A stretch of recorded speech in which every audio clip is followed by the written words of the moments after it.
Hello everyone, welcome to the channel the Zorawar Classes. और आज होगी हमारी 27 अगस्त की करंट अफेयर्स। वही हमेशा की तरह टॉप 10 क्वेश्चंस हम डिस्कस करेंगे, ठीक है ना।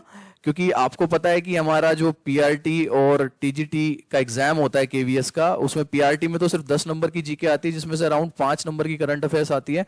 बट अगर बात करें टीजीटी की, तो टीजीटी में पूरी 40 नंबर की करंट अफेयर्स दी हुई है इन्होंने, जो बहुत ही मेन हो जाती है। आउट ऑफ 150 अगर 40 मार्क्स का कोई एक टॉपिक आ रहा है अलग से, वो भी करंट अफेयर्स का, तो ये बहुत ही इंपॉर्टेंट है और हमें इसमें 35 प्लस स्कोर करना ही करना है अगर आपको सिलेक्शन लेना है। तो 10 क्वेश्चन दिन के करंट अफेयर्स के काफी ज्यादा हो जाते हैं। क्योंकि हम क्या करते हैं, जब हम बुक परचेज करते हैं कोई करंट अफेयर्स की, मंथली या 6 मंथ्स की या जैसे भी, तो उसमें जो क्वेश्चन होते हैं वो ज्यादा होते हैं। क्यों? क्योंकि वो डेली बेसिस पे नहीं पढ़ते हम, ठीक है ना। जब हम डेली 10-10 क्वेश्चन करेंगे, उसके बाद ना आप एक काम करना, 1 महीना ये सीरीज देखो मेरी, 1 महीने की सीरीज देख लो करंट अफेयर्स की। उसके बाद कोई भी 1 महीने बाद की जो आपकी करंट अफेयर्स की मंथली बुक होगी, किसी भी पब्लिशर की, किसी भी राइटर की, वो खरीद के देखना। मैं गारंटी से दे रहा हूं कि 70 से 80% क्वेश्चन जो है आप उसके सोल्व कर देंगे। आपको पहले से पता होगा। अगर आप इनके नोट्स बना रहे हैं, जो मैंने बोला है कि जितने मैं 10 क्वेश्चन डेली कराता हूं, सिर्फ 10 क्वेश्चन है, आपको इसके नोट्स तैयार करने हैं। हैंड रिटन नोट्स जो मैंने हमेशा बोले हैं वो तैयार करो, और देखना आपको इससे बहुत ज्यादा फायदा मिलने वाला है। टीजीटी को तो स्पेशली, और पीआरटी का भैया इससे बाहर कुछ नहीं आएगा जितना मैं करा रहा हूं। कुछ लोग मेरे से पूछते हैं कमेंट्स करके कि सर जो आप करा रहे हैं वही कर लें क्या। तो देखो, मेरा हमेशा मानना है कि नॉलेज जहां से जितनी मिले ले लो। मैं ये नहीं कह रहा जितना मैं दे रहा हूं वही बेस्ट है, मैं ये कभी नहीं कहूंगा आप लोगों को। लेकिन जहां से जितनी मिल रही है ना, वो नहीं देखी क्या 3 इडियट्स, उसमें जो रणछोड़ दास जो होता है, उसमें बड़ा अच्छा एग्जांपल है उस चीज का, कि वो अपनी सीनियर्स की क्लास में बैठ जाता है जाके, और अपनी जूनियर्स की क्लास में बैठ जाता है जाके। उसका कहना है कि जहां से नॉलेज मिल रही है लो ना। तो मेरा भी यही कहना है कि भैया जहां से आपको जो अच्छा लग रहा है वहां से लो, जिस बुक से आपको पढ़ना अच्छा लग रहा है लो। नॉलेज कभी भी खराब नहीं जाती है, नॉलेज को बढ़ाते रहो, साथ साथ जितना है उसको हमेशा प्लस करते रहो, ठीक है ना। आपको पता होगा, कल मैंने एक मोटिवेशनल स्पीच दिखाई थी आपको दिव्या मैम की, जो पहले केवीएस में पीआरटी थी, फिर उन्होंने एमसीडी का भी क्लियर किया पीआरटी, फिर वो अब डायरेक्टरेट में है डीओई में। कुछ बच्चे पूछ रहे थे कि सर ये डीओई क्या होता है, तो डीओई होता है डायरेक्टरेट ऑफ एजुकेशन। अब वो डायरेक्टरेट में है थ्रू डीएसएसबी पीआरटी, और वो पीजीटी की पोस्ट के लिए तैयारी कर रही है, ठीक है ना। तो अब ये चीज सोचो उनके पास कितना एक्सपीरियंस होगा एग्जाम्स का, कि वो हर एक के बाद एक एग्जाम क्लियर करती जा रही है। और बड़ी अच्छी बात उन्होंने कल सारी बताई अपनी। और मैं आपको बता दूं कि मैम का ना एक चैनल भी है ज्ञान आईक्यू के नाम से, उसका डिस्क्रिप्शन में मैं लिंक दे दूंगा अभी नीचे। आप वहां पे जाके मैम के चैनल पे भी जाके देख सकते हैं कि मैम अपनी तैयारी जो है केवीएस की वो किस तरीके से करा रही है। एक से भले दो, ठीक है ना। जैसे मैं करा रहा हूं यहां पे, तो आप मैम को भी फॉलो कर सकते हैं जाके, 1 से भले 2। मैं तो हमेशा, मेरा मानना यही है कि नॉलेज जहां से जितनी मिले उतनी लो, सबसे बेस्ट है, ठीक है जी।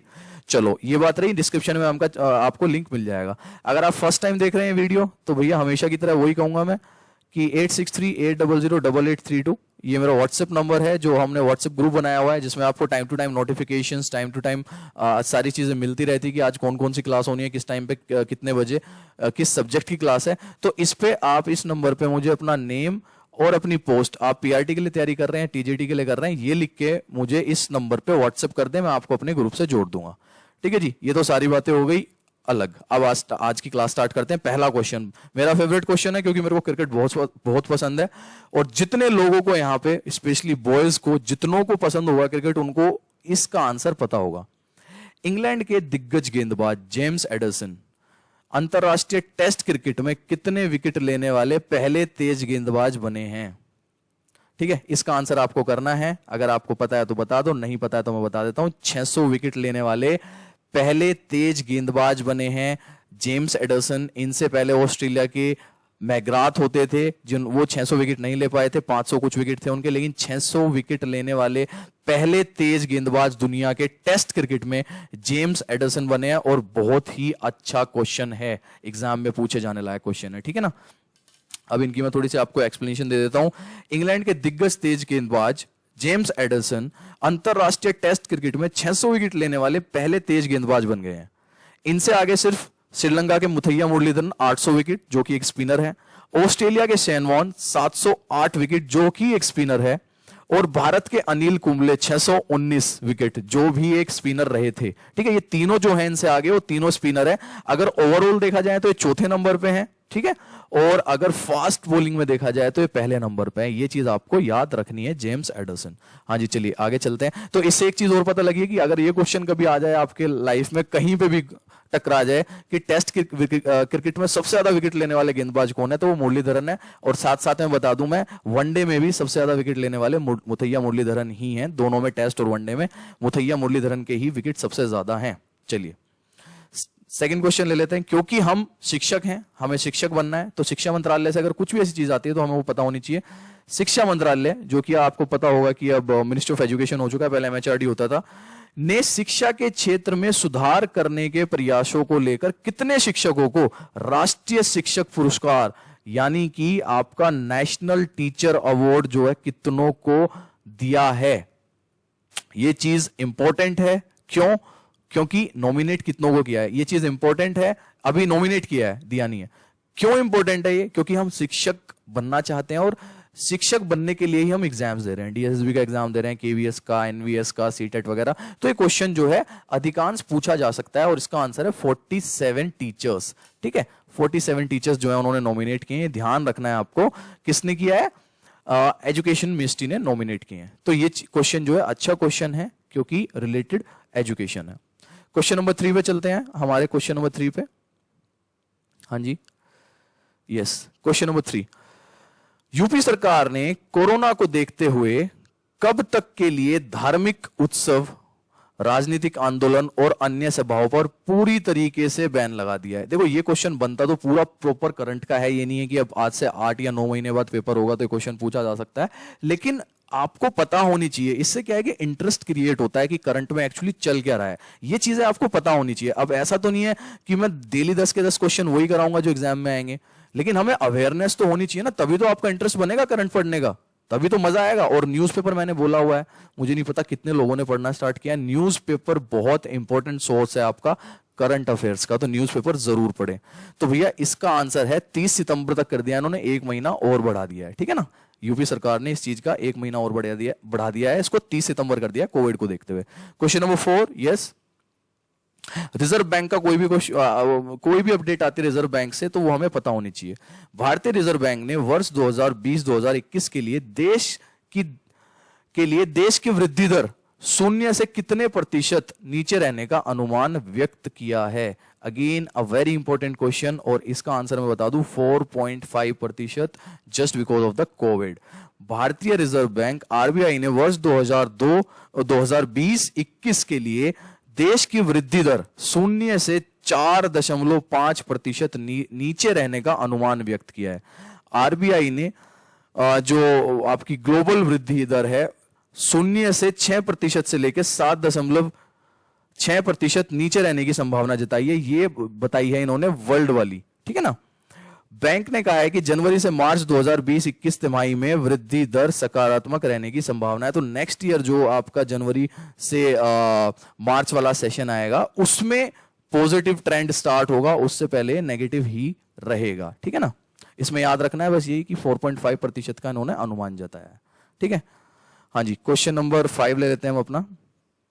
यस, किस देश की सरकार ने अपनी कोविड-19 वैक्सीन स्पुतनिक 5 के उत्पादन और तीसरे चरण के लिए क्लिनिकल ट्रायल के लिए भारत से सहयोग मांगा है?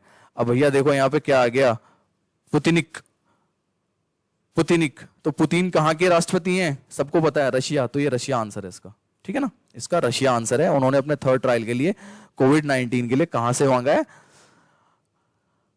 इंडिया से सहयोग मांगा है रशिया ने अपने 3rd ट्रायल के लिए कोविड-19 के लिए। ठीक है ना, ये स्पुतनिक 5 जो उनका मतलब वो बना रहे हैं जो वैक्सीन स्पुतनिक 5 के नाम से। तो इसको याद कैसे रखना है कि पुतिन जो है राष्ट्रपति हैं रशिया के, तो स्पुतनिक 5 जो वैक्सीन तैयार कर रहा है कोविड-19 के लिए, वो कौन सी कंट्री कर रही है? वो रशिया कर रही है। नेक्स्ट क्वेश्चन पे चलते हैं, क्वेश्चन नंबर 6। हाँ जी, क्वेश्चन नंबर 6 है, निम्न में से किस भारतीय क्रिकेटर को ई बाइक गो का ब्रांड एम्बेसडर नियुक्त किया गया है? सिंपल सा याद रखना है, हरभजन सिंह को किया है। ठीक है, ई बाइक गो, ऐसा क्वेश्चन कई बार पूछ लिया जाता है ब्रांड एम्बेसडर का, और हमसे ये चीजें ना छूट जाती हैं। तो ई बाइक गो का ब्रांड एम्बेसडर किसे नियुक्त किया है, किसे किया है? ब्रांड एम्बेसडर किससे बनाया? ई बाइक गो ने, कंपनी ने अपना हरभजन सिंह को बनाया है। ठीक है जी, चलो नेक्स्ट क्वेश्चन आते हैं अपना 7th क्वेश्चन। हाल ही में किस राज्य ने संजीवन नाम से एक मोबाइल ऐप लॉन्च किया है? अगर किसी को पता है इसका आंसर तो भाई कमेंट बॉक्स में बता सकते हैं, यू मोस्ट वेलकम। ठीक है, नहीं पता है तो मैं बता देता हूं, इसका आंसर है डी, संजीवन। याद रखना है कि संजीवन ऐप की लॉन्च जो है वो बिहार ने की है, वही अपना कोविड चल रहा है उसकी वजह से बिहार सरकार ने हाल ही में संजीवन ऐप लॉन्च किया है। कोरोना संक्रमण के प्रयास के रोकथाम हेतु स्वास्थ्य विभाग की ओर से नए नए उपकरण और सुविधाएं उपलब्ध कराई जा रही है। ठीक है ना, तो इसी में इन्होंने जैसे आरोग्य सेतु आपका सेंटर ने किया हुआ है, इसी तरीके से वही सारी डिटेल्स जो हैं उसी को लेते हुए संजीवन ऐप आपका बिहार सरकार ने लॉन्च किया है। ठीक है ना, कई बार भाई जबान लड़खड़ा जाती है, उसको समझ लिया करो, उल्टे सीधा बोल देता हूं मैं कुछ, क्योंकि थोड़ा सा ना स्पीड में कोशिश करता हूं कि जल्दी जल्दी हमारे क्वेश्चन हो जाए। हमारा क्वेश्चन नंबर 8 है, असम में सशस्त्र बल विशेष शक्तियां अधिनियम AFSPA को कितने महीने के लिए बढ़ा दिया गया है? Anybody knows? इसका आंसर किसी को पता है? नहीं पता है तो मैं बता देता हूं, इसका आंसर है 6 महीने। ठीक है ना, ये याद रखना है कि असम में जो आपकी स्पेशल पावर फोर्स है, आर्म्ड फोर्स है, उसको 6 महीने के लिए और एक्सटेंड कर दिया है। राज्य सरकार ने जानकारी दी है कि इस अधिनियम को 18 अगस्त से 6 और महीने के लिए बढ़ा दिया गया है। यह कानून सुरक्षा बलों को बिना किसी पूर्व सूचना कार्रवाई करने और किसी को भी कहीं भी गिरफ्तार करने का अधिकार प्रदान करती है। यह कानून असम में नवंबर 1990 से जारी है।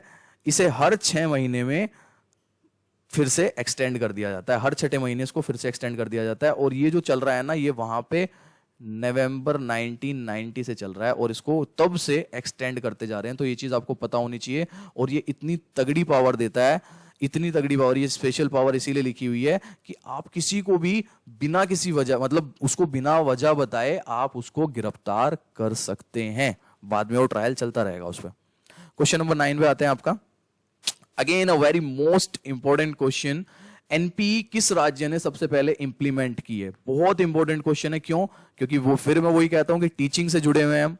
और आपका एनईपी नेशनल एजुकेशन पॉलिसी 2020 आई थी, उस पर भी मैंने एक वीडियो बनाई है, डिटेल्ड वीडियो, वो जाके देख सकते हैं आप। ठीक है, तो ये किया है कर्नाटका ने। कर्नाटका पहला स्टेट है जिसने एनईपी 2020 को अपने राज्य में इंप्लीमेंट कर दिया है। कर्नाटका एनईपी नीति जो है लागू करने वाला देश का पहला राज्य बन गया है। राज्य के उप मुख्यमंत्री और उच्च शिक्षा मंत्री डॉक्टर CN नारायण ने यह घोषणा की है।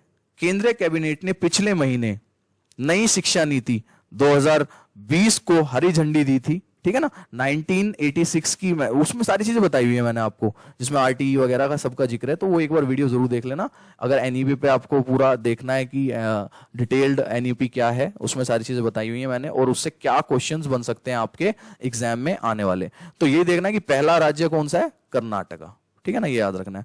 आज का लास्ट क्वेश्चन ले लेते हैं फटाफट।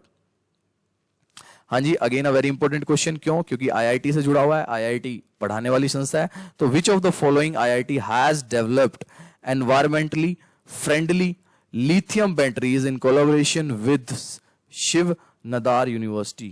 कौन सी आईआईटी ने कोलैब करके ये जो शिव नदार यूनिवर्सिटी है उसके साथ कोलैब करके लिथियम बैटरीज बनाई है? इसका आंसर है आईआईटी मुंबई। ठीक है, ये याद रखना है। आईआईटी मुंबई ने जो है लिथियम बैटरीज बनाई हैं, मतलब जो एनवायरमेंटल फ्रेंडली होंगी। किस यूनिवर्सिटी के साथ मिलके? शिव नदार यूनिवर्सिटी के साथ मिलके। तो भैया ये आज के लिए हो गए आपके 10 क्वेश्चन। इनको वही अपनी जो हैंड रिटन नोट्स बना रहे हैं आप फॉर करंट पे 27 अगस्त लिख के इसको उसमें ऐड कर लेना। और जितनी बातें मैंने 2-4 एक्स्ट्रा बताई है वो भी आप ऐड कर सकते हैं उसमें, वो भी आपकी जानकारी ही है, आगे कहीं भी काम आ सकती है। Okay then, thank you everyone. आज की आपकी 6 बजे की क्लास जो है साइंस की रहेगी और रात को 9 बजे की क्लास मैथ्स की होगी। मैथ्स की पहली क्लास है जो मैं ही लूंगा, क्योंकि शायद पहले जो मैथ्स की क्लास हुई है 1-2 वो आपको इतनी इफेक्टिव नहीं लगी। तो कोशिश करते हैं, मैं लेके देखता हूं, अगर अच्छी लगेगी तो उस पर फीडबैक जरूर देना आप। ठीक है, okay everyone then, bye, take care.